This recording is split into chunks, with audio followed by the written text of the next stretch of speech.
Andrew. Hey, Vangie. What's happening on the Big Phat Pod? Well, today we're talking about track 7 from the new Phat Band album, 25 Years of Phatness. The song is called Hunting Wabbits. 25. So good. Let's get hunting.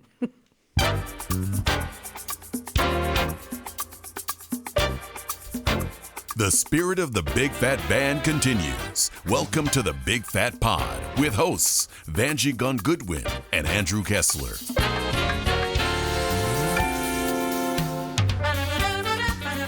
Hey, everybody. This is Vangie Gunn-Goodwin, wife of the incredible Gordon Goodwin, leader of the Phat Band, vocal contractor, session singer.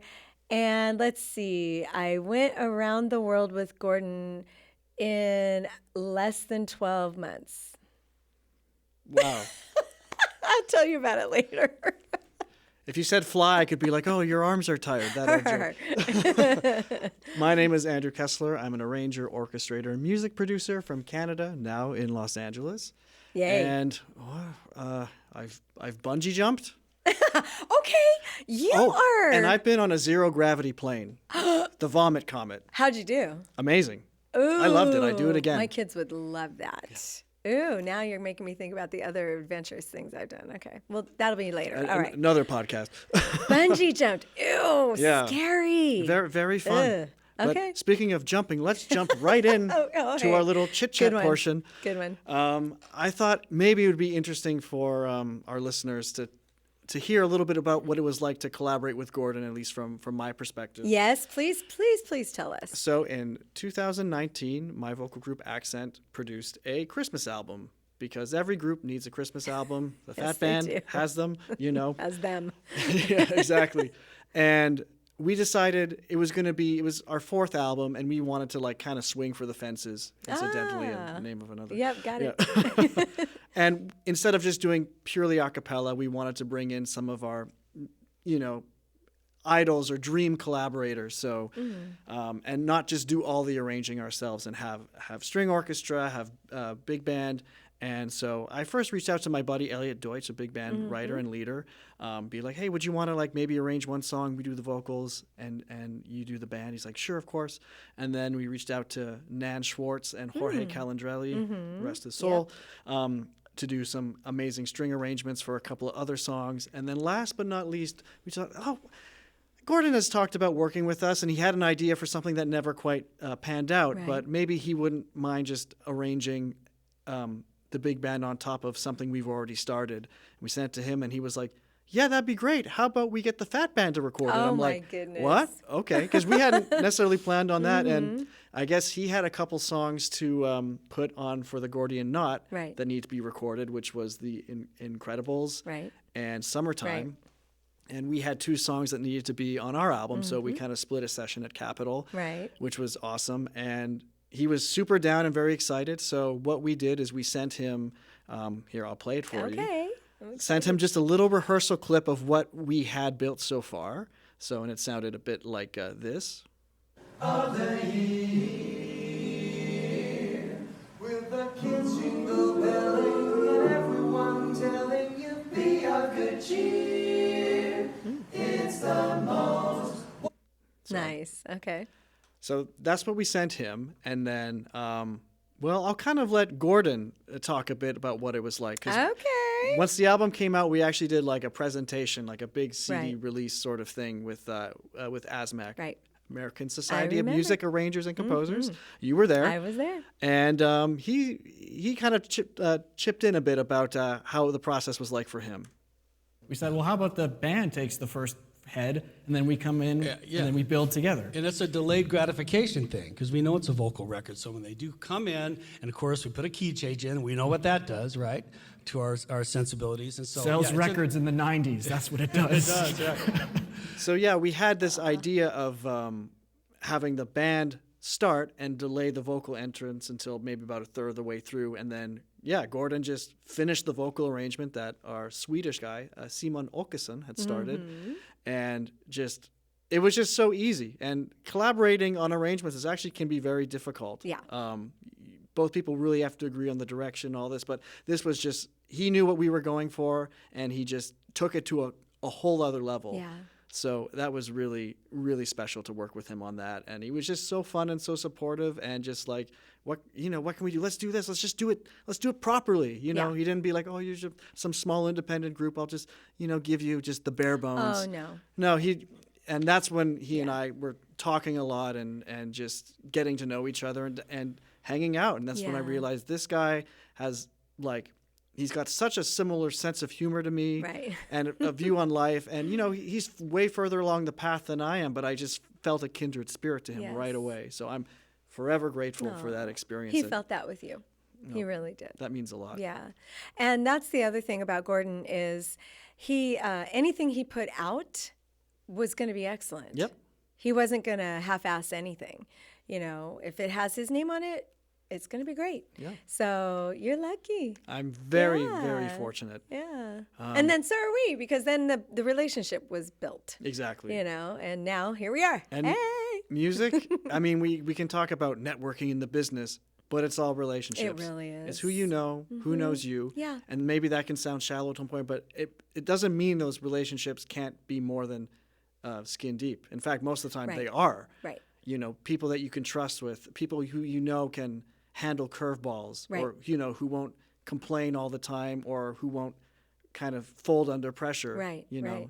Well, that's a beautiful segue, because I do want to talk about the language of jazz and the language of playing together, and in particular with this song, Hunting Wabbits. Hunting Wabbits. 25. Okay, so this is the second biggest song of Gordon and the Phat Band. Yeah. This song is massively huge, and students play it all around the world, literally.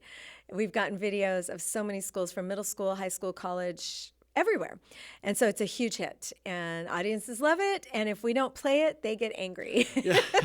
So we're playing it. Yeah. And so Gordon wanted to add it to the 25 Years of Phatness to honor it. Mm-hmm. But then he said, it was so random. Just one day we're at lunch or something, and he says, I read an arrangement of Hunting Wabbits that I did one time with strings and timpani.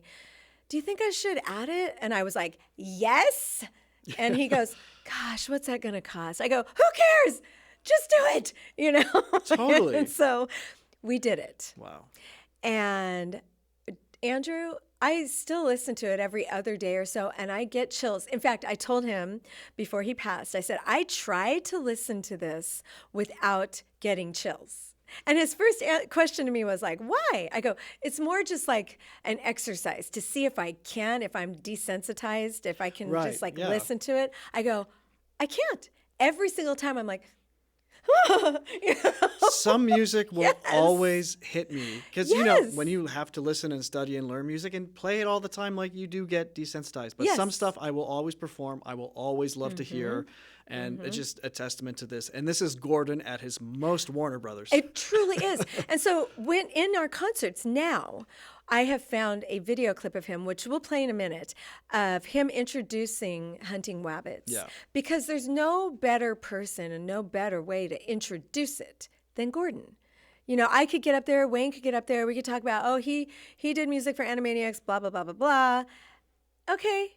So to have Gordon do it, and plus in our live concerts now, to have video component of Gordon is really important. So we have it, I think, 4 times now where he's on screen talking and none of us talk, and then we just start the song. And it's emotional, but it's special, and it also keeps him honored and present, not just in the music, but we see him. Totally. And we're so lucky for how much video we have of him. Thank goodness. Thank God. Oh my goodness.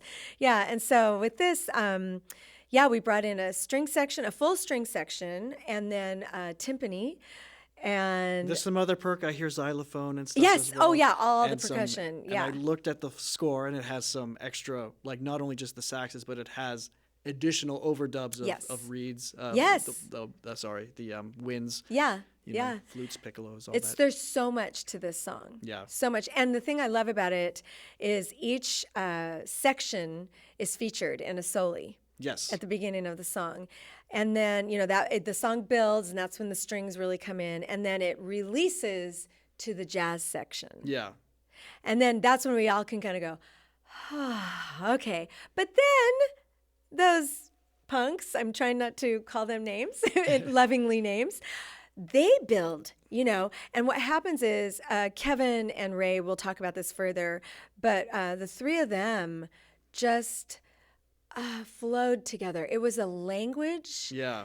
They would see each other, they would hear each other, and sometimes they'd stay like, quote unquote, in rhythm, normal jazz, whatever. And then other times they went really left. Yeah, we've been talking a lot about like especially the horn arrangement and treatment, but to really understand like the moments in the chart where it's just chord symbols for the rhythm section, and to not only play in such a way that reinforces and supports the soloist or gives them a good launching pad to do something amazing, but also to do something interesting and react to each other in a way that, especially on a record like this, it does have to be a bit commercial minded at some point, but I mean. Yeah, that's the thing, because there is freedom in these charts. There is, yeah, and to watch them do that was a beautiful thing. And Gordon talked a lot about it, the language between them and the give and take. Yeah. He would throw something at them on the piano and they would give it back to him. And it was really beautiful to watch. And I can't wait for Kevin to really talk about it. He has the language there to share that. Yeah. Do you want to listen to a little bit of it? Let's do it. Yeah.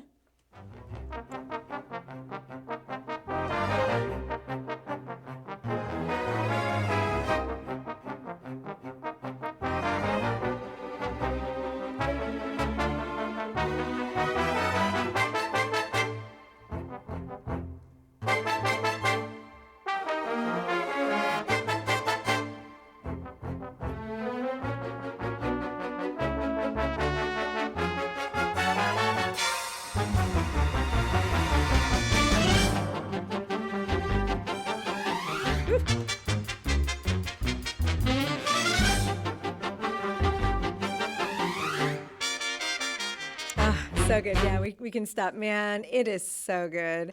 And when you have that blasting in your car or at home on the speakers, oof. It's just so satisfying. It's so creative. It's so fun. It's extremely serious. And it's actually, I mean, it's a fun song, but it's like there's nothing about this music that is not just like with the most care on every note written. You know, and that's something actually I had a conversation with Gordon about a few years ago. I had posted like a woodwind piece called Snow Day that I wrote for woodwind doubles and harp and some percussion. I just posted like, here's a little piece I wrote, and it was for a music library, and so I had some limitations. And he messaged something really thoughtful and just being like, people don't realize how hard it is to write something that sounds so easy and simple and fun and cute. Or whatever. That's actually quite difficult. Yeah. And then he said, but if you want to win some Grammys, you have to kill an animal at the end or something. Oh, so true. He got a little dark. Yes, and I loved it. Yeah, every single note of music he wrote has purpose and intention. Yes.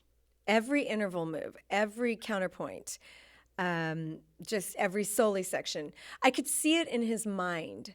While everybody was spinning around trying to come up with a decision or an answer to something, I would see him be quiet and just look at all of us. And then we'd kind of look at him and he'd pause. Yeah. And then he'd go, all right, let's start at measure 12. And I need you guys to be quieter here. Trumpets, blast it out, And everyone would kind of shape up and be quiet and do what he wanted us to do. And it just made sense. Yep. And there's really something about that. And that, Wayne and I did talk a little bit about another part of being sad about him being gone is that there's no new Gordon Goodwin music. Now, granted, there are charts that have not been recorded that we're going to record. That's not what we're talking about. Mm-hmm. What we're saying is, oh, gosh. Yeah. He was writing new music every other day. So that's a weird feeling. So that's why just living in this music and understanding who he was and is and how he's still alive is so important, and why we're doing this podcast. Exactly. So with this song, we've got a handful of interviews. So, of course, Andy Martin, who did just a masterful trombone solo, and he's an OG. So I'm excited to talk to him. And then we're going to talk to each section because they are featured as in soli. And a little side note, at our wedding, we didn't have the whole Phat Band play because we had our wedding at our house. but we had each section play. Oh, really? Yeah, with the rhythm section. And they did their solely from Hunting Wabbits. Oh, that's so cool. Yeah, it was so cool. We have video. I'll find it. We can post it. And I remember afterwards saying, and forgive me, guys. You know I love you all. Phat Band guys are my family. They are my brothers, and they are my sons. But that night, the trombones won. Them's fighting words. I know, because most of the time I'm like, trumpets, Yeah. So saxophones too. Come on. Okay. Anyway. All right, let's get to those interviews. Let's do Here it. we go. So I had a job in the 1990s, and I wasn't writing big band music in those days. I was writing music for animation, and I worked at Warner Brothers Studios, which was the studio that did all the Bugs Bunny cartoons, right? So I had to learn how to write that style of music. I had to learn the language that went into writing animation. And in that process, I learned about a composer by the name of Carl Stalling. He was the one that invented how do you write music for animation and make the animation seem real. Back in the 30s, in the 40s, he worked for Disney Studios and worked on the very first sound cartoon called Steamboat Willie that Walt Disney put out. Later on, he moved to Warner Brothers and wrote all the Bugs Bunny cartoons. So I have a lot of admiration for him. So I wrote a piece, kind of in tribute to Carl Stalling. We're going to feature our saxophone section on this. This is called Hunting Wabbits. The legacy continues on the Big Phat Pod. All right, we are so excited to have Wayne Bergeron. He's back. Back with us. I love the little vocal fanfare. I'd like that everywhere I go, by the way. I'll follow you around. Can you tell my wife? Can you tell my wife to do that when I come home? I'm going to do it on stage. She does stuff like that, but she'll say, "Take out the trash, Clean the dishes, yeah, fix my dinner." Sorry, I could just keep going. All right, Hunting Wabbits 25. Reimagined. It is a masterpiece. Andrew and I already talked about how Gordon added in strings and timpani. What do you want to have to say about this? Well, I thought when he first wrote that, you know, that he was nuts. Yes. Because he brought that in to a rehearsal, and he hadn't really done anything like that for the Phat Band yet. Right. Mm-hmm. You know, I've heard his, music for animation, of course. you know. Right. And so he brought that thing in, and I was going, it was really great. Right. I mean, I thought it was great, but I was going, oh, boy, jazz purists are going to hate this. Yeah. And boy, did they. Except for that center section. But right? then it goes Yeah. into the swing and minor blues. But you think about, there was a thing called the Blues March, old jazz tune that was done. So people have done like quirky things like that Right. in the past. Right, right. And so Gordon, that's what he's doing. And with his background in animation Right. and stuff, and I thought, and there's a lot of jazz and stuff in animation stuff too that go back and forth. So I thought, at first I just thought he was nuts. I'll just be perfectly honest. And then now we can't go out without the audience applauding as soon as it's a hit. Yeah. It's like a hit song. Yep. The saxes start and the kids go nuts. Yep. So I was just completely wrong once again. Honey, I was wrong. So reimagining it, because when we went to Europe, he added strings Right. for the thing we did in the south of France. So we had a string Yeah. section. So we've added that element and percussion onto this new version, which is really cool. And much like Sing Sang Sung, I think that this has grown into even being better than the original. Yes. Or as good, at least. The original's pretty smoking too. Yeah, yeah. But this one is great, and that element of the strings on there.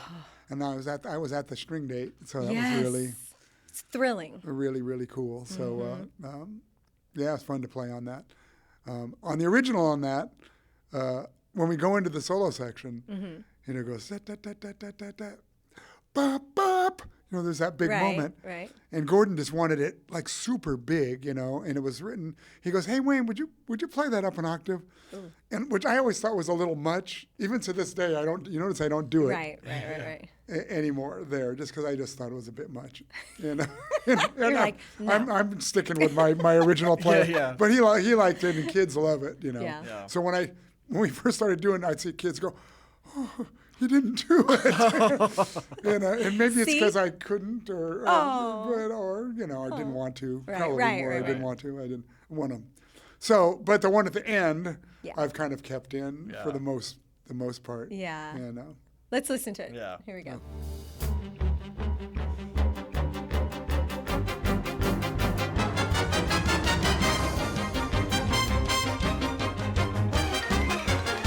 strings are great, and the xylophone.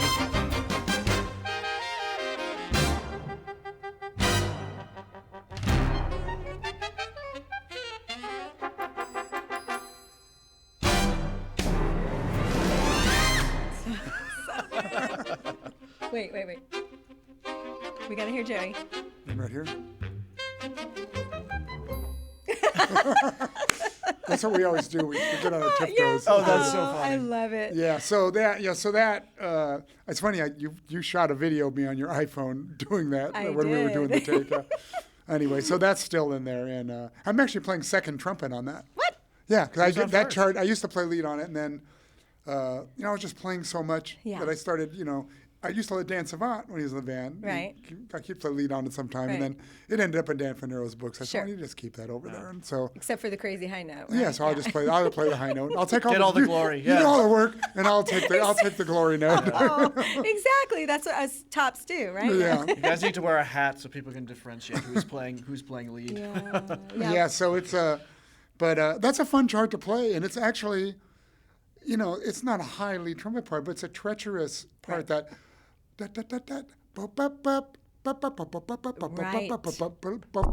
All those unison. Yep. High C concerts. Yep. I mean, that could be a clam bake with the wrong Right. band. Right. And Dan and I, rarely is there a chip note. And it's not because we're that good. Oh, yeah, maybe it is. Well, yes, it no, is. it's because but we play together very well. Yeah. And we know each other. Dan knows me, and I know him. Yeah. We know each other biblically. Yeah. Playing-wise. And so I know where he puts those notes. Right. I know the volume he's going to play them. Right. And Dan and I work as a team. So when there's a unison, we're never trying to outdo each other. Right. When it's unison, we tend to both back off. Right. And we encourage other section mates on everything we play. So like if a second and third player start blasting because it's fortissimo and it's unison, I'll lean over and go, hey, back off. Right. Yeah. Right. Get off your mic and Yeah. just play a little softer. Leaner and meaner, because when you're unison, it's more powerful if everybody is more refined. Yes. Yeah. Because one thing that a lot of people, the layman doesn't understand is volume doesn't necessarily mean it's going to be louder out front. Correct. Quality of tone Correct. projects more than sheer volume. Correct. So my rule of thumb is the people in the cheap seats need to hear you even if you're playing pianissimo. Right. Right. Quality of sound will still reach them, only softer. I would like for all musicians to rewind the last 3 minutes. Wayne, what you just said right there, first of all, shows your session experience because we have to do that in sessions, but also the respect for the song on stage. Because if we're all just out there blasting because we want to be heard or we think that this is what it's supposed to be, it's going to be a clam fest Yeah. and idiotic, and it's not going to respect what the song is supposed to be. And you can clearly hear you guys just listening to each other. You have a point person, which is you, and the guys, you and Dan, and the rest of the guys lean towards you, and you find the shape, and it's pristine. It's perfect. Yeah, and I believe the whole band thinks this way. Yes. Because I can feel it. Yeah. It's a team effort, and when that's not happening, like if there's a new person that doesn't Right. kind of Yeah. know the drill, Right. like doing the trumpet section, I will lean over and just say something. Go, hey, you can play it softer. That's great. No offense, but Well, you're the lead. You know, You're a leader. but sometimes you have to. I don't like. I'm not the type of person who likes to tell anybody how to play. These are all great players, but if you're part of a team Yeah. and you say something to somebody, they should take that and well, this person knows this music biblically. Yeah, You're yeah. reading it. Yeah. So if I'm saying something to you, it's to help you. It's not so I can boss anybody around. Right. I just want it to be right, and I want everybody to be happy. And it drives Dan Fanero nuts. Because if somebody on my right for Red Rivers is blasting, he's going, I hear him. He's grunting and he's going, wow, Wayne, what'd you tell him? That's why you're a good team. So, yeah, That's so why you're a good we team. have to do that. Yeah. No, it's super important each section that we have someone who goes, hey, let's chill it or focus. I want to groom the subs. Yes. So when they come back in again, they know. Right. And every big band that I've ever subbed on in my youth growing up, I started playing in this guy Bob Florence's band, which was a very famous band in LA here. I remember when I started to sub, man, I was like, I want them to want to have me here. Yes. Yeah. I'm going to be following this lead trumpet Yes. player over the cliff Yes. in match sound and style. And so I did. And I Yeah. ended up becoming a fixture in that fixture in that band. Yeah, and if So someone is able to like give you a little bit of direction when you're a sub in a new position, it just goes to be like, oh, I'm actually wanted here. It makes you can loosen up a little bit and actually, you're not thinking flight or fight. Yeah, don't take it personally. No. Yeah. People, trumpet players especially, we got our little egos. Yeah, it's like singers. We got our egos, and but I'm pretty open-minded, unless I think somebody's just completely wrong about something. Right.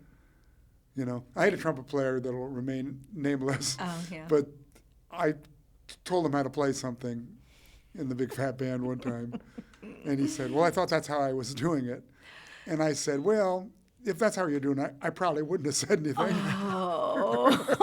Oh, how do you take it? Okay, but it's just Yeah. That's that LA session player wit and shade. So I I don't like saying anything to anybody, even on a session. I just, if something needs to be said, Right. hey, let's go off on 4 on this, or let's not play so loud. Right. That's one thing, but Right. There's people that go in and try to control the situation, and big bands too. Right. They come in and they want to assert their authority. I mean, I guess, being sort of co-leader of the band now, Yeah. I have a little bit. Yes, you but do. I just try to get things done. Right. I'm not here to tell anybody how to play. Right. Everybody here is a better musician than I am, so, I'm not going to tell anybody what to do Right. unless they're doing something wrong. Right, exactly. Well, I mean, they do look to you for guidance, but you're, benevolent about it, and you just kind of lead the way a little bit if there's a hiccup, which is needed here and there. So, Then every once in a while, you got to be an a-hole. you have to. So, but yeah, Hunting Wabbits 25 is taking it to another level, and your playing is just Andy Martin's pristine. solo on that is killing So too. good. Yeah, we're going to talk to him in a minute I about like the way he that. starts in the upper register on it. Comes in from the comes out hard, Yeah. Because usually, the thing is, let's build a solo. But Right. sometimes your solo can have that arc where you come in Yep. and then you taper down. Yeah. And then you Right. bring it back Right, up. It doesn't right. always have to just go uphill. Right. There can be peaks and valleys in your Right. solo. So sometimes coming out roaring Right. is okay, It is. Educators always say, you got to build your solo. You go, well, yeah. Sometimes, but it's also sometimes not. How Sometimes the about- band is already built How into about you? something. How about you come from the top of the mountain? Yeah. Right. And crack the whip, and it makes the rhythm section. Like if I start a solo, and I come in and you go, and the rhythm section goes, they're going to go to a different place, and then I can wind it down, and they'll follow me, Yeah. or anybody in the band that does that. So I think that's, Smart. kind of cool. I love it. Awesome. So anyway, I like what he did with that. Of course. All right, well, Wayne, thank you Yes, for thank coming you. on and talking about this Thanks for song, having me. and we'll Really see you fun. again. All Really, right, really fun. we'll be back.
Big stories, big music, big personalities. This is the Big Phat Pod. All right. Okay, this is our first interview to have the entire plus section, which I am so excited about. Can you believe that? Trombone's showing up. They do. They always do. You know, I have to tell you guys, for those of you who played at Gordon and my wedding, what did I say about the feature that night? Who won? The trombones. Yes, I still feel that way. You were phenomenal. You always are. But let me do a quick introduction of the 5 of you, and then we're going to dive in, okay? All right, so we got Charlie Morales right here, Ryan Dragon, woo, Andy Martin, Francisco Torres, and Craig Gusnell. Why did I roll the R on your name? I don't know. Craig, okay. He plays the bass trombone. It's exotic. He does play the bass trombone. You guys, thank you for coming here tonight, and we're going to talk about Gordon and the new album, and we want you to tell us your stories, especially you old guys, the old G's, the old G's. And you know, we can talk about his death. It's very present with all of us right now, so we'll get there. But this podcast is a labor of love in his honor to keep his music, life, legacy alive in a whole nother format. And Andrew and I have been having a blast. Yeah. And Andrew it's weird, knows some more deeper dives about Gordon's jazz side than I do. So he'll say things, I'll be like, what? I'm just a nerd. It's just awesome. I don't know if it's a gift or a curse at this point. I think it's a gift, yes. But anyway, so we want to get to know about you, or let the audience know a little bit about you guys. So if you could spend a minute or two as I start to point to whoever. But Andy, since you're section leader, OG, why don't we start with you? Tell us about you, highlights of your career. What do you want, the 30-second version or the 30-minute version? Okay. 30 seconds, okay, sorry 30 to say. Okay, born in Provo, Utah. My dad's a trumpet player, music educator. Both my older brothers are musicians. And I started trumpet in the 5th grade, switched to trombone just because of the sound of the instrument. Interesting. And it had a vocal-like quality that was like no other instrument can do that except for the trombone. And then I gave him a lesson a while back, and then I gave him some lessons at the Mancini Institute, and I gave him a lesson or two, maybe, right, Brian? Yeah. I never gave Charlie a lesson. He gives me a lesson every gig. Yes, he does. I want a lesson too. No. Wow. So yeah, I started the music business right out of high school. That's where I met Charlie at Disneyland. He was working show bands, and I did the Dixieland band. And then I was off and running, just working. Amazing. And you still are. Session cat. Yeah, it's amazing. How many years roughly have you been doing sessions? I started working when I was 18. Don't answer that. It's been at least 20 years. Okay, at least 20 years. Good answer. When did you meet Gordon? I met Gordon at Disneyland along with almost half or more than half of the Phat Band at the time. Isn't that amazing? Yeah, Gordon and Wayne and Eric, Jay Mason, Charlie Morales. Sal Lozano. Who else am I missing? Anybody? Oh, God. Just, half the band was working at Disneyland, which is crazy. It was really a great place to work. Everybody was obviously a person with a positive attitude at Disneyland, and that's what Gordon keyed on forming his band with a bunch of positive people. Right. So that's where I met him, and That's wonderful. Yeah. And you are an OG, right? Yeah, I'm original member. Yeah, so there's 3 right now, right? Right now there's me and Wayne, I believe. Just the 2 of you. So who else are originals? I blank out. The original band was Wayne, Dennis Farias, Bob Summers, and help me out here, Charlie. I think Alex Isles was original. Yeah. Yes. Trombones was me, Alex Isles, Steve Holtman, and Craig Ware. Oh. Yeah. And so I love that you remember this. Yeah. Saxophones? Oh, saxophones, Eric Marienthal, Sal Lozano, Brian Scanlon. Yes. No, Brian wasn't original. He came in the year later. Bill Liston, Greg Huckins. I'm missing one. Higgins, maybe? Higgins? Dan? Dan, yeah. No, he did the record, but not. We'll look it up, but it's amazing you remember that much. Yeah. That's amazing. Yeah, and it's been, history 26 years later. Thank you for staying in the band. Please never leave. We need you. Okay, so thanks, Andy. Charlie, you're up. I'm from the San Francisco Bay Area, but I am a Dodger fan. Thank God. Uh-oh. Andy's from LA. He's lucky he's still in the section. That's all I got to say. Very lucky he's still in the section. I know. Yeah. He's got a big L on his head. Good luck. Oh. Yeah. And I went to USC. Don't hold that against me. No, that's great. Wow. And I also worked at Disneyland. That's where I met Andy. He's edumacated. Yeah.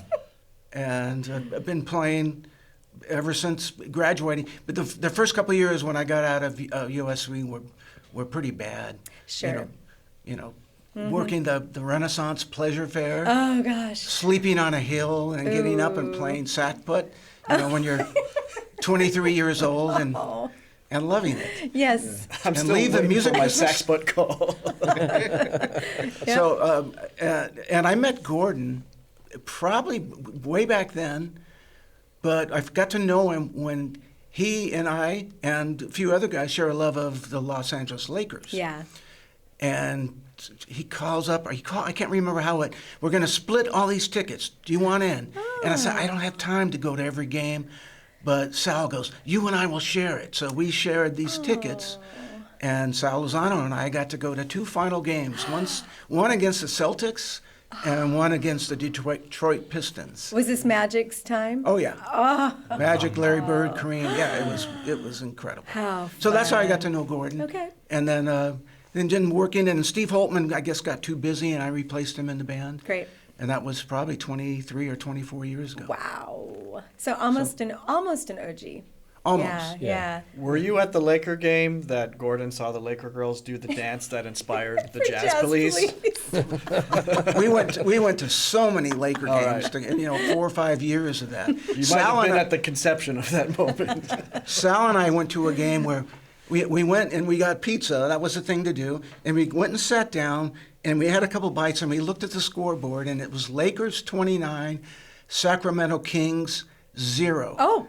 And we had just sat down, and we thought, we could just go home now. Yeah, I seriously. saw that game on TV. Yeah. Yeah. I love that. So, How I did mean- they win? We still won. Yeah, oh, right? yeah. Okay, good. Yeah. Yeah, good. So- Amazing. Well, again, thank you for staying in the band. Yes, we love you. So, okay, I'm going to go in order of longest. So, who was in first, Francisco or Craig? Me. Okay, I've been in Francisco. the band it was 18 years. 18 years. Yeah. My name is Francisco Torres. I was born in Mexico. Well, Hermosillo, Sonora, Mexico. I started playing alto saxophone when I was 15. Alto saxophone? Yeah. Oh my gosh. You didn't know? I told you that story like 10,000 times. You need to enunciate a little more clear. I thought that's Yeah, alto saxophone, and then I played tuba. I still play tuba a little Wow. bit. I played tuba for a year, and then I played euphonium, and then I played trombone. Wow. And then I went to school for computer science, but then when I transferred to Long Beach State, I went to music education, and then I dropped out at 22 to go on the road with Poncho Sanchez. I've been still there. And I'm 52, so it's 30 years. Wow, I give my grandfather clock. And about 18 years ago, and he called me and he says, "Hey, listen, they're looking for another trombone player for the band, and would you be interested?" And I didn't know what the Big Phat Band was. Oh, what? And he goes, and I goes, yeah, blah, blah, blah. And I knew who Gordon was, of course, Sure. Actually, there's a chart, Hot Monkey Love, that's one of my favorites. And he goes, he hated it. He always, every time I brought it up, he's like, oh, I hate that chart. And and so I still remember my first trip. I said, can I get the book to see it? Oh yeah, I'll send it to you. Never sent it. We're hearing We're at the airport, and I said, Gordon, can I get the book? Oh, it's already checked in. I'll get it to you when I get to the gig. So I think he was doing it on purpose, see if I could sight read it. So sure enough, he gives it to me an hour before the gig. It's like, okay, well, here's the set. And I'm like, oh, so I'm like, in the back, ready to go. Okay, we're all ready to go. Let's go. So that was my trial by fire, and then cool. The one thing I do remember, because I like to drink, and Gordon doesn't really drink. You're right. And I remember the first few gigs, I was like trying to refrain not to drink in front of him. Right. And then he says, and then I said, you know what? I said, if he, I'm gonna drink, because we're hanging out and stuff. Right. I'm like, yeah, let's have a drink. And I'm hanging, and I'm fun drink. If he doesn't like it, I guess it was nice. It was a nice 3 weeks, and so yeah, so it just he was cool with that. So I was like, okay, cool, I'll give it myself.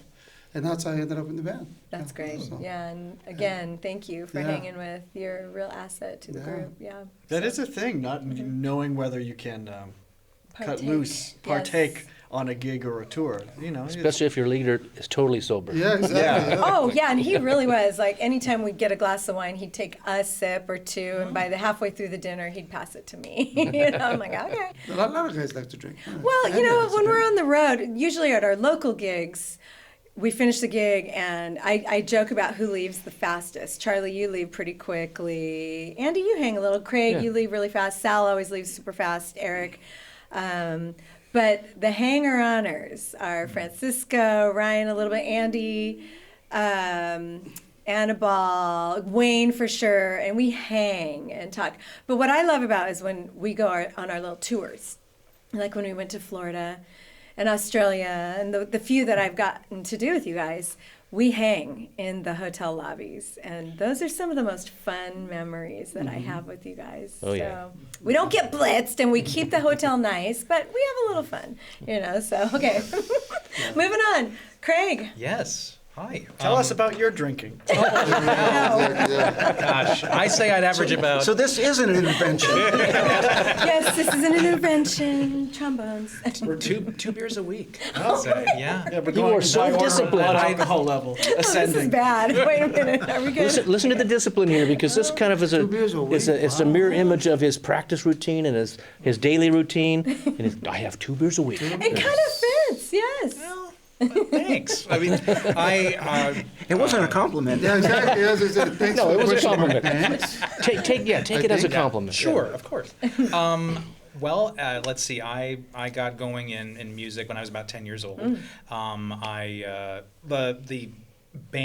elementary band teacher, he comes over and he comes to all the 5th grade classes, and he those old reel-to-reel movie projectors,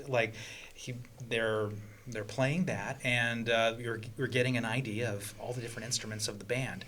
Then he says, what would you like to play? And I'm thinking, I'm just automatically drawn to brass. Something about the brilliance, the excitement behind the sound. But they've all got buttons. But there's this one that has this slide. It's different from all the others. And hey, why not give that a go? So that and singing were kind of the two that I kept going, and started taking lessons in junior high, went on to college. It felt right, and I pursued it. I went to University of Northern Colorado for a bachelor's and master's, and eventually found my way to University of Miami for a doctorate. Wow. And after that, about 2003, I came out for the Mancini Institute, which I got to meet Andy Martin here. I got a good story about that, by the way.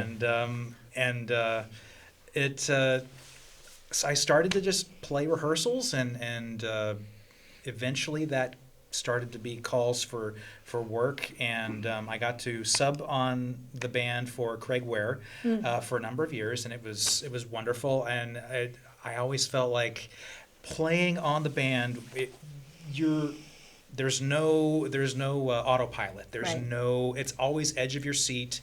It's a constant excitement to play with the group, and you have fun at the same time. So you're driving each other along, and you're feeding off of each other's musicality. It's just this fun hang of just a great time and great music. So I eventually, thankfully, got called in to be a regular in 2010. So it's been 16 years now. And a lot of my career I owe to this man here. No, you do, because there was this little TV show that we got to be involved on called Dancing with the Stars for about 17 seasons, which was 8.5 years.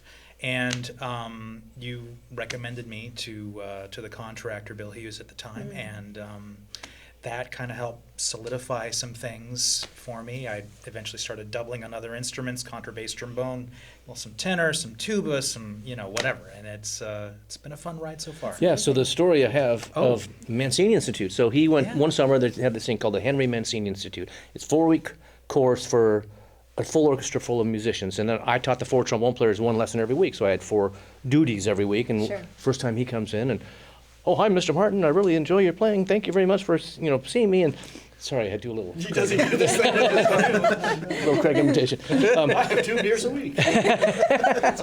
So he comes in and says, he says, well, before we start, I'd like to play something for you. I go, knock yourself out. So he sits down, gets his horn out, and continues to play the most jaw-dropping 6 minutes of bass trombone virtuosity. Wow. It was just like, oh my God, what is that? And so I just listened to him, and he finishes, well, what do you think? I said, what the hell am I going to teach you? Wow. So the only thing I could find him go, so what do you do this? You do tenor trombone, you do this. Do you improvise?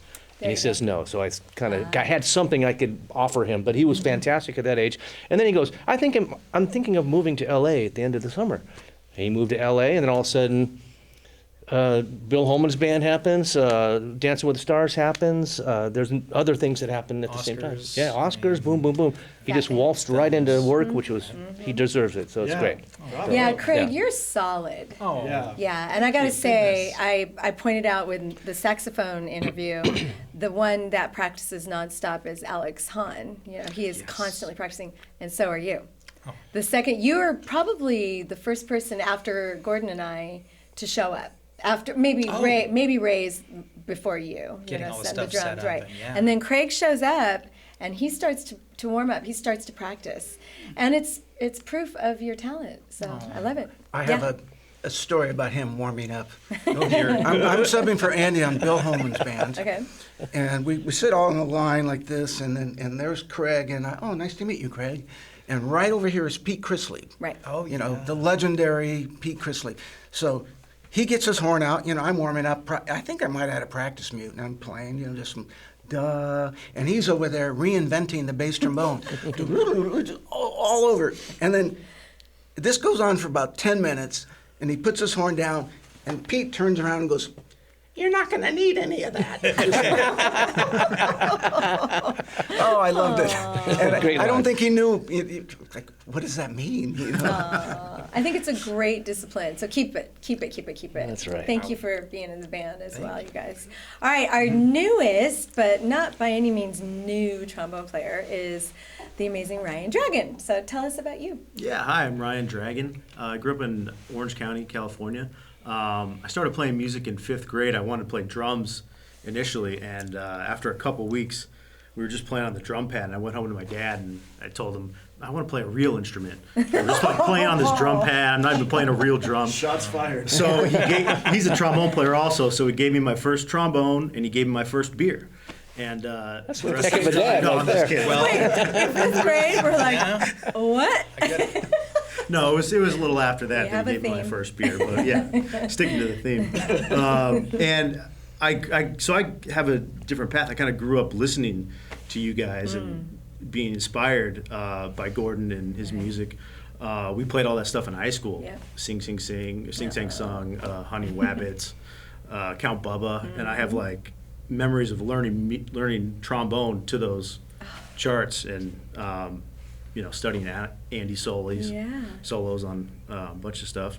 And I went to Berkeley and dropped out and joined the circus for a little bit, and then came back to Los Angeles. Wait a minute. So for real, you joined the For circus? real, yeah. As a clown, not as a trombone. As a clown, yeah. I mean, you I wasn't could go, sure oh, about it's a circus. trombone, but He looks great in tights. But literally, you joined the circus. yeah, I got a show with Cirque du Soleil. Oh, okay, got it. Okay. toured a little the bit going back, classy yeah. circus. Okay. It's more fun to Not see. Barnum and Bailey or anything like that. I know, my I don't goodness. think the Cirque du Soleil people would be like super happy with people calling it the circus. It's so true. Yeah, But it was really good. yeah, exactly. Yeah, tell us about your new circus though that you're in. Yeah. Keep going. So yeah, then I moved back to LA and started playing. I started subbing in the Phat Band and just started kind of working around town. Got a gig at Disneyland full time and was playing Dixieland music there for about 8 years. And yeah, here I am now. Yeah. I got a good story about him. Okay, let's hear it. He was in high school, and I was the guest artist at his high school. So they had me, and we played this 2 trombone number called Fawn and Andy for Mike, Fawn, and Andy. And so it was this thing, and high school drummers aren't the greatest, where the drummer has 8 bars, and then we come in on this melody, just drums and trombones. And then he has another 8-bar fill, and then we come back in with the whole band. And so the second 8-bar drum fill was a disaster. Oh. And I'm kind of going, my inner clock's going, okay, we're here. He's not here. Well, we're here. And then he comes right in perfectly. I go, dude, you got it. You are the man. You know, he was killing it from high school age. Yeah.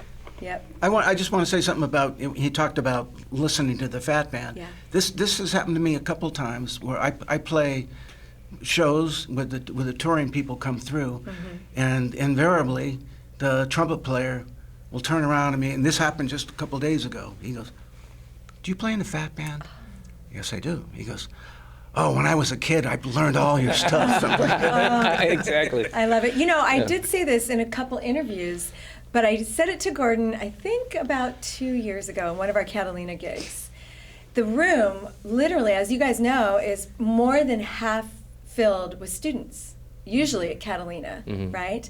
And I remember one night just the line of students from middle school all the way to college who wanted to talk to Gordon, wanted his signature. And so I was watching it and making sure there comes a point where I extracted him just because he would need a break. But at the end of the night when we're cleaning up and after we had a couple drinks and it was time to go home, I said, "Babe, I love that your music is not gonna die with the old guy."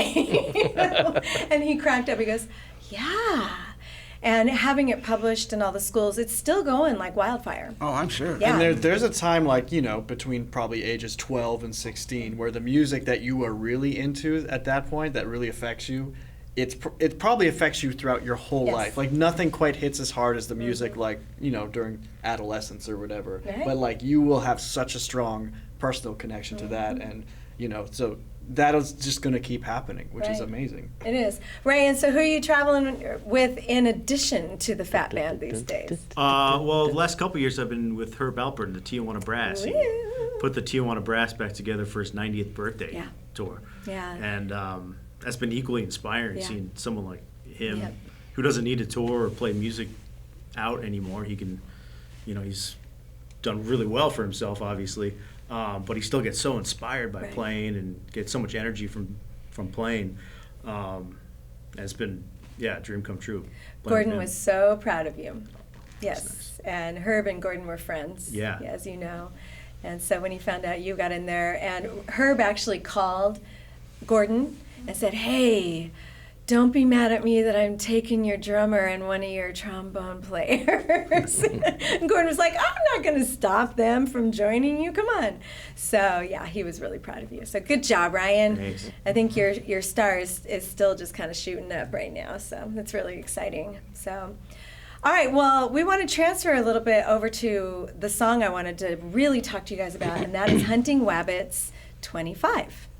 Now, how many of you played on the original Hunting Wabbits? Just me. Only Andy. Okay. And you soloed as well in that, right? Yeah. Okay, we'll talk about that later. But your soli in this song is just, it's butter. It's just delicious. All right, let's play it. Yeah. Let's play it.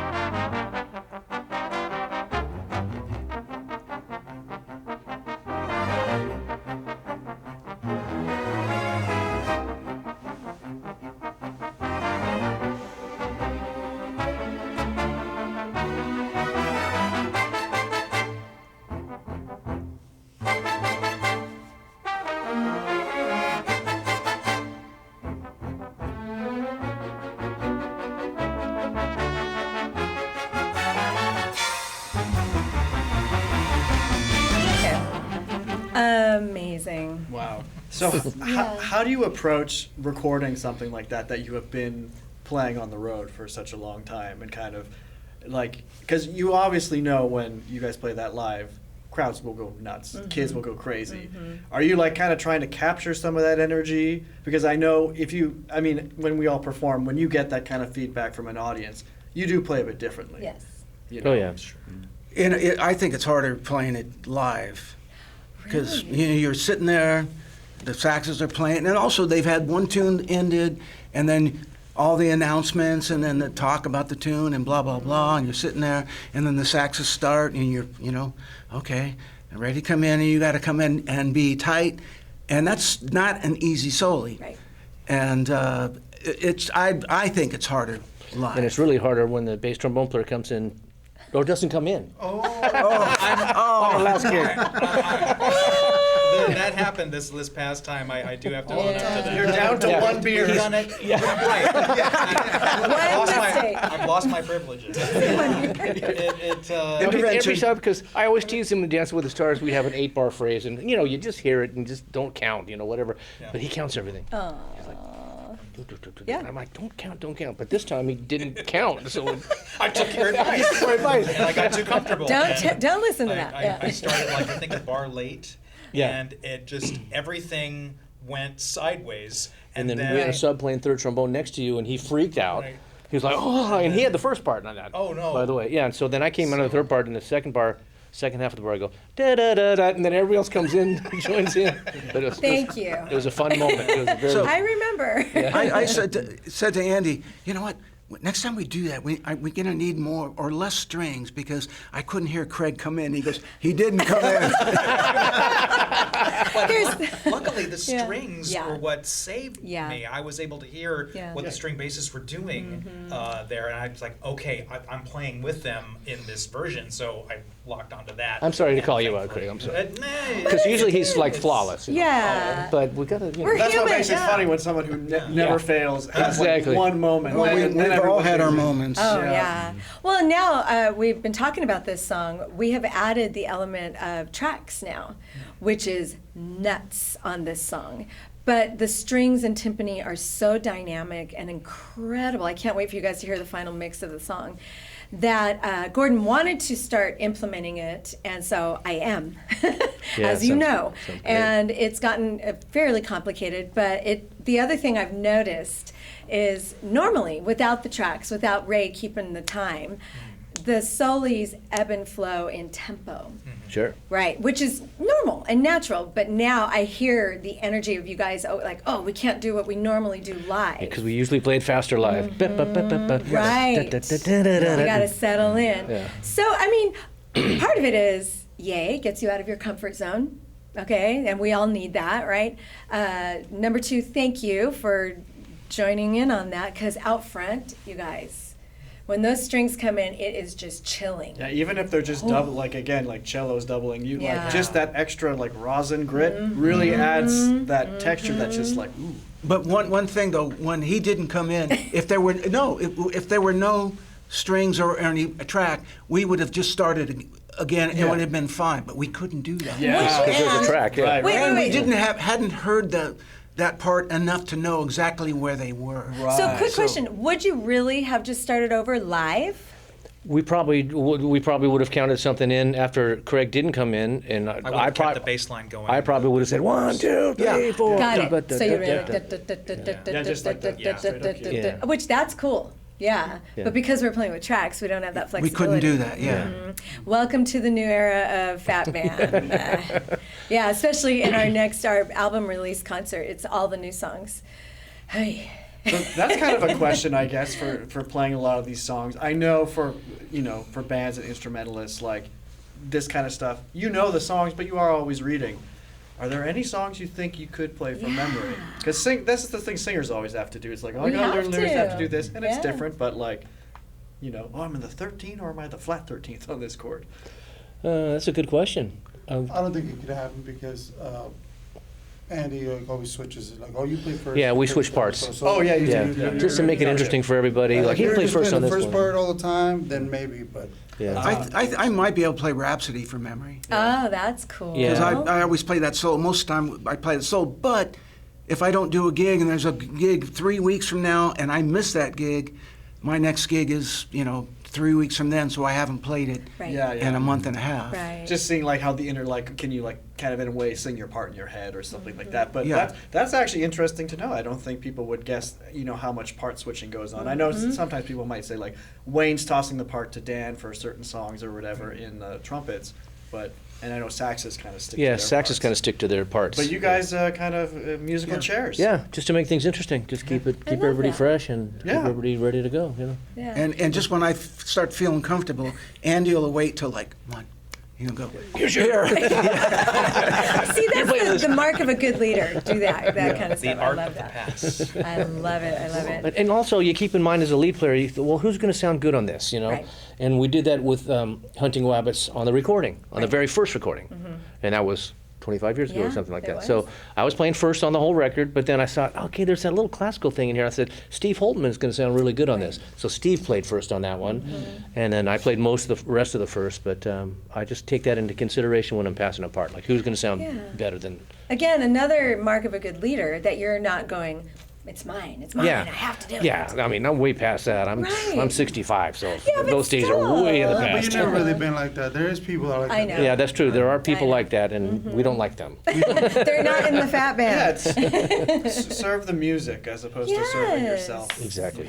And that's one thing Craig referred to a little bit earlier, and I think I want to wrap it up on this note, is how you said you're on the edge of your seat the whole time while you're playing. You never can just relax and, I know this music, it's blues and B or whatever, Blues and B. Whatever. You can't relax on that. Okay, blues, you can tell I play the piano. B flat. Oh. So sorry, people. Okay.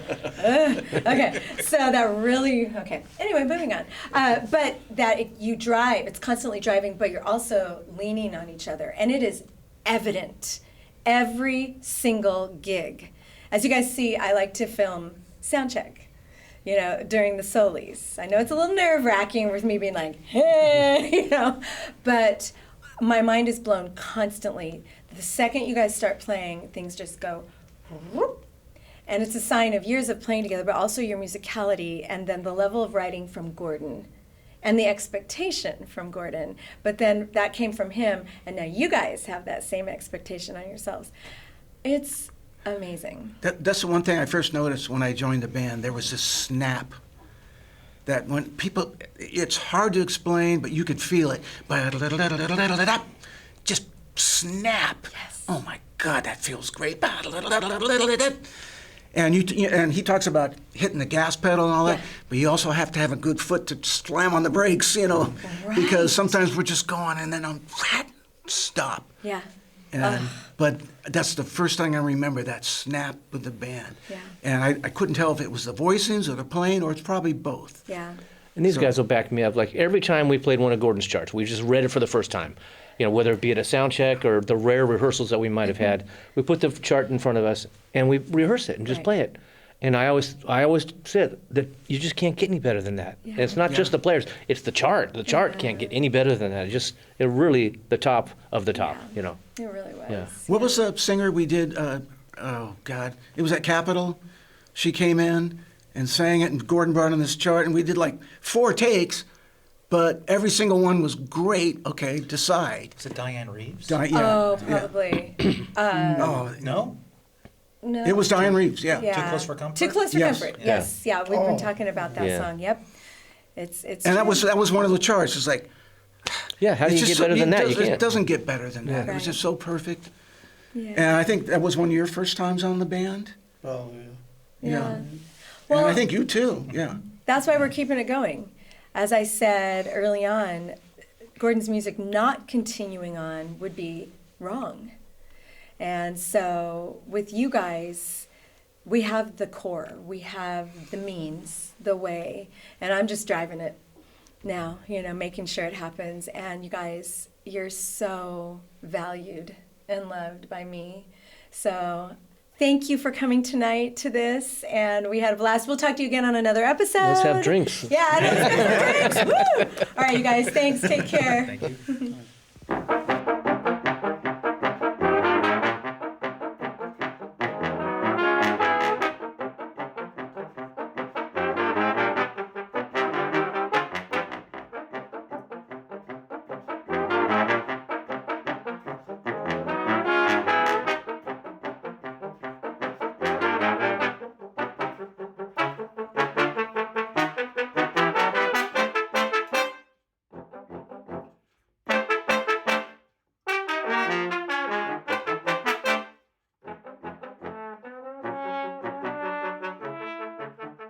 This is the Big Phat Pod. We are going to take a minute and talk with the iconic, amazing Andy Martin. I'll sing your name. Andy Martin.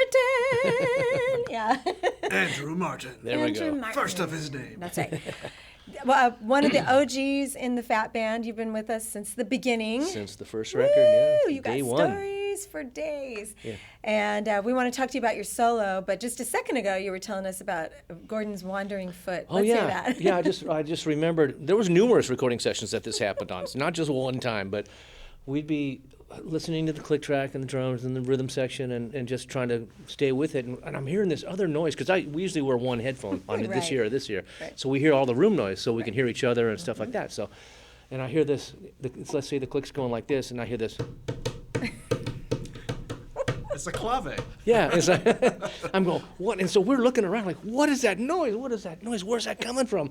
And then we look at Gordon's feet and go, oh, it's Gordon's feet. Oh my God. So we were talking about just taping his foot to the ground for a while. That's Getting a big great. roll of duct tape and just Yeah. taping it. And he wouldn't go for that. So he tried to be conscious of it, but he wasn't really successful. I kind of had a similar thing happen once I finished my jazz piano degree. I started, playing around town in Toronto where I was living, and I was doing some folk sort of rootsy music. And it wasn't so much the foot, it's just more like my left hand was playing too much. Because, you really just need to play triads and, just like pads and stuff in that music. And they said, Andrew, when we start the set, you need to have an old-fashioned in your hand. Oh. At all times in your left hand. So basically, like, you can drink, but you just have to can play with only one hand. Interesting. So, The handcuffs, yeah. Yeah. It was funny too with Gordon because he said he didn't know how to dance, but he was so funky and he had rhythm coming out of his body constantly. So maybe that was just when his dancing was coming out in his left foot or something. I don't know. Yeah. All right, so Andy, here's what's really amazing. You did the solo in our new Hunting Wabbits 25, which is coming out soon. And then you also did the solo in the original Hunting Wabbits, which is really, I just think it's heartwarming and beautiful that you did both. Yeah. So tell us about both. Tell us how you differed. What I remember the first solo was, it was only 3 choruses, and this last one was 4. So I was kind of freaking out the second time I recorded. I was like, man, I remember struggling with 3 choruses on this, Yeah. and now I got to add another chorus to it. So that was an extra challenge the second go around. But the first go around, I remember it was just Gordon and I in the studio, in his home studio. Right. I remember exactly where it was, and we just went at it. And I thought I got a really good solo first time, and we kept most of it and just kind of added a couple things, or just changed one part, and I was done with it. This go around was much more involved because I'm not 25 anymore, or 35 or 45 anymore, so it's a little more difficult to get through things for me. But when I was at Wayne's house doing it, and he produced me. He's a great producer and great editor, and all that goes along with that. And so I just had at it, and he had some good suggestions. It's like, yeah, you started out in the high register here. Let's do that. Let's do something with a little more pizzazz on it, Right. And so I would play it with a little more pizzazz and stuff. But great advice. And it's interesting how different producers get the product out of you. Gordon was fantastic, and he would be really not overly nitpicky. Right. And Gary Grant was another producer I worked with. I got great solos from Gary. Like I played on Georgia on Wayne's big band record. And it was really interesting. It was the first time this ever happened where I overdubbed a solo. So I played the solo, and I got a really good first take. And I said, what about that, Gary? He goes, yeah, that's great. All the ideas are fantastic. Let's just clean a couple of the licks up. So I played exactly what I played on the first take, just cleaned up a little bit, and that ended up being a really good solo. And that's kind of how Wayne tries to work, and Gordon as well, same thing. Just because my first solo is always going to be the best one that I'm going to come up with, because I start overthinking when you get second and third takes. You go, oh, wait, I played that in the first. Oh, nobody's going to hear it. So you start thinking about the wrong information in your brain. So it's always good to go with the first take, and I pretty much did that with both these solos on Hunting Wabbits. It just took a little longer to get through the second one. Sure. Yeah. Now, when you did your solo at Wayne's, was that during Gordon's chemo? I'm pretty sure it was. I'm pretty sure it was, yeah. So Gordon was never really present physically with you, but Wayne would send him the takes. Oh, yeah. And they would have discussion and, either take this part of this one and whatever and then comp it. But I think, anyway, it was a different approach this time around. Yeah. Because Gordon couldn't be with us. Yeah. Yeah. Strange, right? Yeah, it is very strange because he's always great with suggestions, especially in solos. You know, it's like, oh, maybe you can approach it like this here, or maybe you can think about using this register or this scale, something or like that here. You know, so he was always really good with that stuff. Did you ever notice when you finished a take of something that he would pause and just kind of be looking at you? And then he'd speak. And something I had to learn really fast, being in a romantic relationship and then married, that it wasn't that he wasn't paying attention. It was that the computer of his brain was taking everything and coming up with the best way to communicate it to you. Yeah.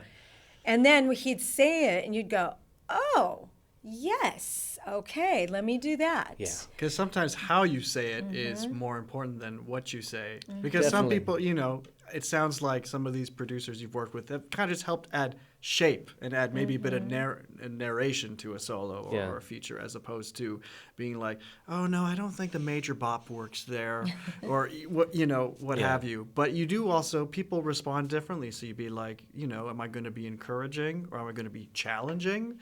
And because people react differently. Yeah, and you have to know your subject too. Like, is this somebody with thick skin or is this somebody with thin skin? Yeah. And you really have to tread lightly with thin-skinned people. Right. And I had 2 older brothers, so I was used to getting pounded, beat up, you know. And still, I had pretty thick skin. There was one session. I'm going off path here a little bit, but I did one session for Dave Grusin, and he was doing a Henry Mancini tribute, and I played a plunger solo on Baby Elephant Walk. And so plunger's never been my favorite thing to do on the trombone. I mean, it's very awkward. You have to hold the bell here, and you have to wave the plunger while negotiating the slide while holding the horn to your face. So it's like a 4-way thing you got to negotiate. Right. So I'm playing. I thought, oh, okay, I got a good take. And they're going. Dave's going, Andy, let's try that again. And I'm thinking, what the heck is wrong? What is wrong with this? So try another one. Yeah, Andy, let's do this. And finally, Jerry Hay gets on the talk back and goes, Andy, you're flat. Oh. And they go, thank you, Jerry, thank you.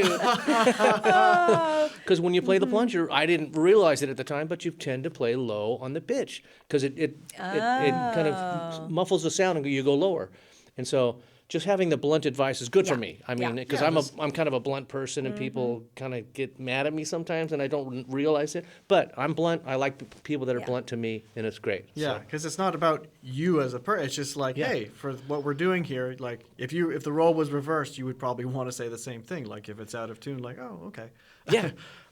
One thing I remember Gordon mentioning to me, and I think I saw him do this a few times, but when instrumentalists like horns would cut solos, he would also cut a pass of him comping along as the soloist would do it, so to have a little, because a lot of times solos are overdubbed, especially on more produced records, even big band, but just to have a little bit more of that reactive sort of component to it. That's a great point. Great point for the music. Which he was the first. I mean, it makes sense to me, but he was the first person I heard who actually just said it. Just like, oh yeah, I'll just guitar will chug and that's fine, but I'm gonna comp and react a little bit. So say if Andy or Wayne goes harmonically a different way, I can go with them as opposed to have them pasted on top of something else that's already played.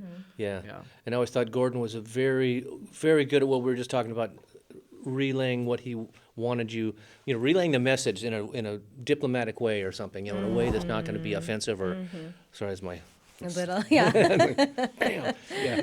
But no, he like you're saying, he always thought about it, like how can I say this in the most diplomatic way to get the message across in a good way that's going to be positive. So he would think about it and then say it, and it's oh yeah, exactly right. It's a good life lesson for all of us. Yeah, actually. It is. Think before you talk. But pause before you speak. He did. He loved you. And I heard your conversations here and there when you guys would I didn't listen in, but because of the way our house was situated with the studio, I could hear his loving conversations with you two through your cancer journey. And you're doing great, thank God. And hanging in there. Thank God, Andy, keep it up. Yeah. And then just through his, you guys would have occasional conversations, and I could hear it. I could hear the respect. But more than that, just the love. You had 26 freaking years together. Yeah, we had a lot of interaction. Yeah. So I'm so happy that you played the solo on Hunting Wabbits 25. It's fitting. It's yours. Yeah, I thought that was it was an interesting, when I heard that, Gordon wants you to play the solo. Oh, really? Well, that's cool. It's kind of like, oh, nice. You deserve it. Oh, You really do. thank you so much. I appreciate that. And thank you for leading this lovely section. They need you. Bunch of nice guys. Yeah, They all really drink are. too much. I know. I know, right? I didn't realize that till now. We got a drinking crew here. Thanks again for coming in, Andy. Oh, my and pleasure. I'll see you Thank you, soon. guys. Yeah. Okay, Thank thank you. you.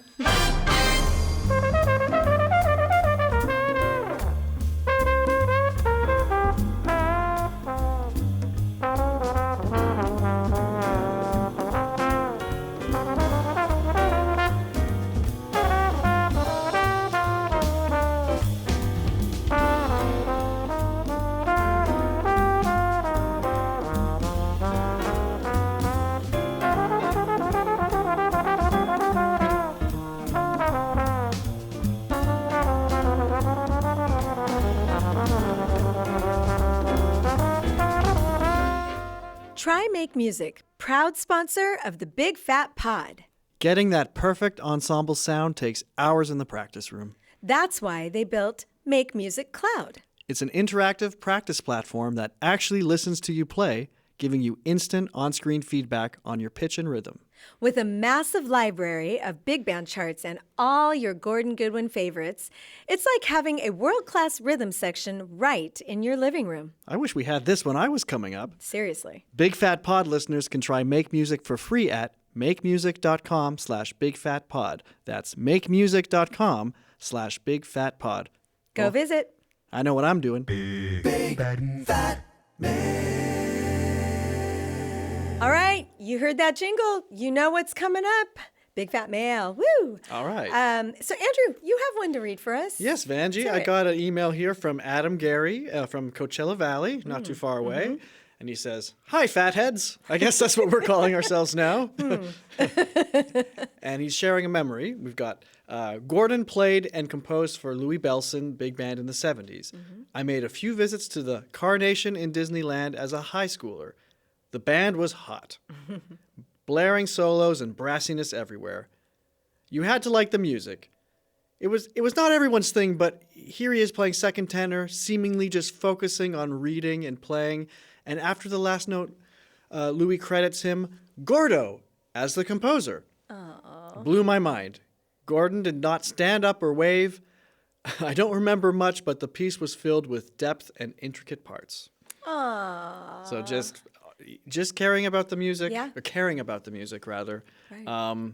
Yeah, that's just sounds like who he is. 100% from day one. Yeah, that band, Gordon cut his teeth in that band. He was really young. Gnashing his teeth, maybe? He gnashed his teeth. See what I did? Hey. Okay.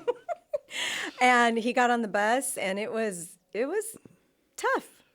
You know, he had a great time, but also learned what he loved and learned what he didn't love. He would have been in his 20s around Yeah, then? he was young. Yeah, so Yeah. real life, like, this is what a Oh, yeah. musician lifestyle is like back then. Exactly. You know? So, but he's extremely grateful for the experience. And like everyone who saw Gordon's skills, it's kind of like with you. I'm like, hey, will you do this, this, this, and this, and this for me? Because I know you can. You know, that was the same with Gordon. His skills were so prominent and present that everybody wanted to take advantage. And I don't mean it in take advantage, but just, yeah, I want your skill in my band, in what I'm doing. Like, realize his potential. Correct. Because that's, I think I mentioned this on another podcast, but like some people just, you know, what they actually need to do to make a living is only a fraction of what they're able to do. Correct. In a variety of disciplines. And, you know, and it's so great that, you know, after 40, Gordon decided to make this thing where he can use his full potential and the full potential of those around him, his other musicians. And yeah, I mean, what a testament to his priorities and how amazing It's he really was. wonderful. Yeah. Thank you, Adam, for sending that in. We Thank you. appreciate it. If you have something you want to send, a question, a story, anecdote, Yes. send it to bigphatmail@gmail.com. And you know how to spell it. That's right. Okay. See you next time. See ya. Big Phat Hey, everybody. I'm coming to you from my vacation. You can see my kids in the water behind me. But I wanted to let you know that We are doing 2 parts of Hunting Wabbits 25 because there's so much amazing content. So you just finished part 1 with Wayne, the trombones, and Andy Martin. And next week, you will have part 2 with all kinds of more amazing, fun, incredible content about our wonderful Hunting Wabbits 25. Hunting Wabbits is Gordon's second biggest hit, and you got to learn all the stuff. So it's been fun coming to you from Kauai, my vacation. We just ziplined, which was a total blast. And I'll see you guys on the podcast. Don't forget to watch, like, and subscribe. Okay, bye. Thanks for listening to the Big Phat Pod. The Big Phat Pod is brought to you by Good Gun Creative, Inc. Executive producer, Vangie Gunn-Goodwin. Co-host and producer, Andrew Kesler. Senior producer, Cindy Guerin. Editing, mixer, and mixing engineer, David Amaya. Consultants, research, and deep dive in all things Phat Band, Gio Washington Wright and Nick Mondello. Email us at bigphatmail@gmail.com. And don't forget to follow us on Instagram and TikTok at Big Phat Pod. Also, follow us on Spotify, Apple Music, iHeartRadio, or wherever else you listen to your podcasts. And lastly, subscribe to YouTube at Big Phat Pod to see all of our faces in action. Stay shiny, stay fat, and keep moving forward. You got this, you guys.